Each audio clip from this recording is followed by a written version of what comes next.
Okay, this is our chapter 3, and this is basically about submitting an example of the request. We're still on this slide here, the operational management and workflow. We've been in the meat of the system. We talked about how you configure. This is the trouble reporting processing. Again, this demo is more oriented towards um, manufacturers and distributors. So that's the kind of terminology we're using this particular case. So if we go back to the system, if I can get there, here we go. You will see that this is where we left off. Very quickly, if there's a new maintenance report, basically a customer or even someone internal can submit on that particular option. By the way, what what customers can see is limited depending on what you like for them to see within the control panel. Spare parts is a separate module. Most of the time, customers are not going to see it. I'm logged in as an admin, so I see everything right now. But in my case, I'm associated with the Verso company. You saw that the way we configured it before. And I'm not going to report in behalf of someone. As admin, I can do that. I'm just going to say I'm going to report this. If you're familiar with RMA, we got to create a bulk RMA process here. We're not going to use that.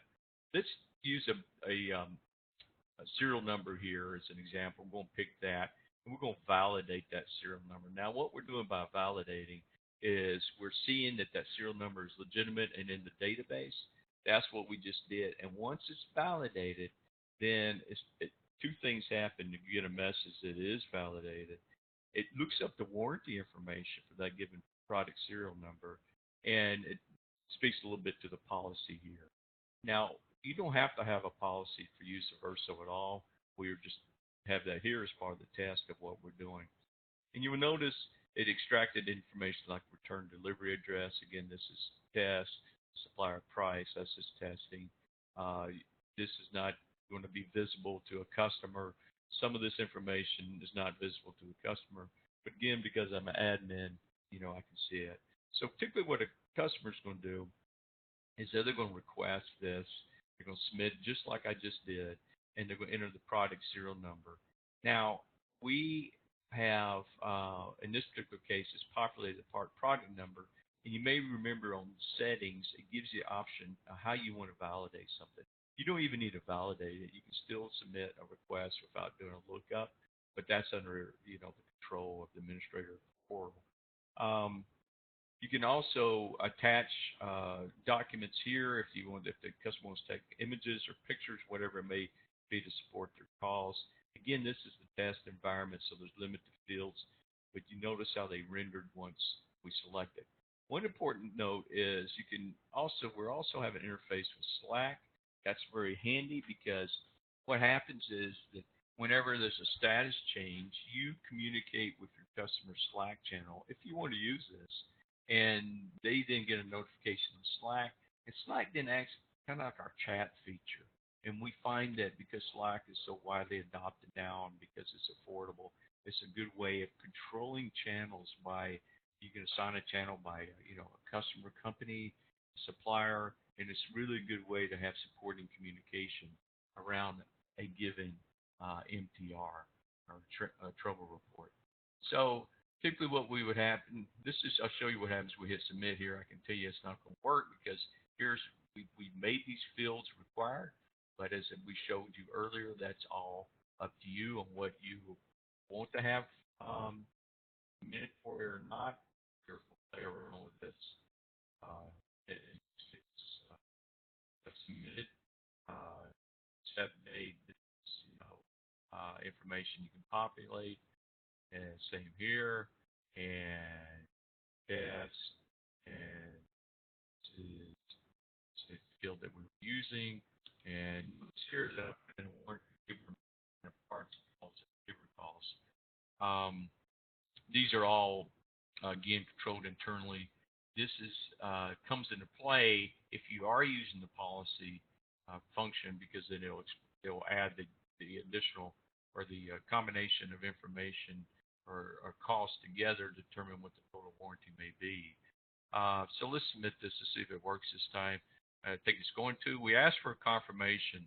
It just seems to give us a little more control and authority when you're working with the portal. This is the one I just submitted, and I'm going to open it now because you can see it came in with a process of a new.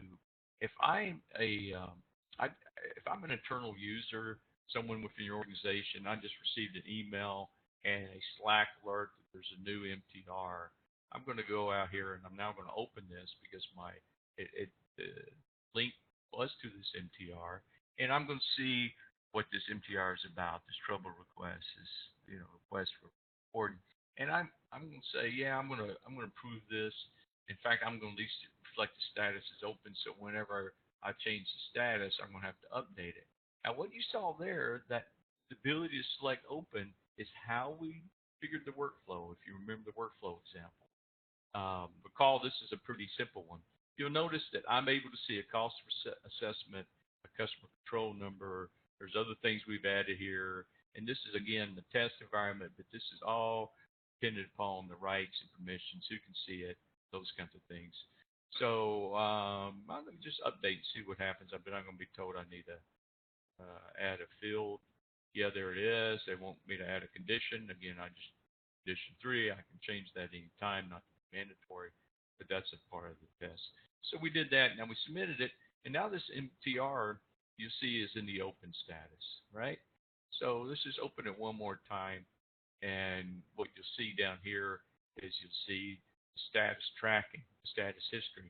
Verso tracks this information so you can report on it using Power BI and other tools to really see how you are performing when it comes to your pace of managing these kinds of things. So this is, you can see here too, if I edit, I'll just see what that next status option is. Oh, it could be missing info, RMA not required, or approved. So that could be anything. Again, I can configure that in any way. Let's say we approve it, we hit enter, and then it's now approved. What happens is we set up the RMA number to assign it to approved. Here's the new RMA number. So you can see how the flow works, and that goes all the way through your process until you get through disposition, and people are then on the same page and managing that workflow and having visibility of particular MTR and tracing it through the process. So this is the MTR list. It's pretty handy. It's pretty simple. You notice that you can do some advanced searching here. So you can see the fields here. You can search on all these. There's also an assignment feature that I didn't cover, but any given time, if you have the authority to assign an MTR, say a salesperson wants to assign it to a technician, they can do that. So you can see what's assigned to me. You can only see MTRs based on, again, those permissions, whether you can see assigned to or mine that originated, whatever it may be. All that's controlled by the permissions portal.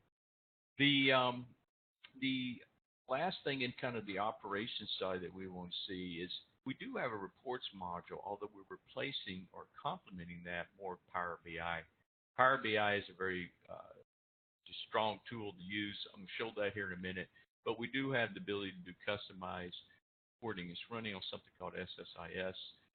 So you can kind of use this to report information and generate the information. You can see there's a lot of parameters here. So beyond the MTR list, this allows you to do that.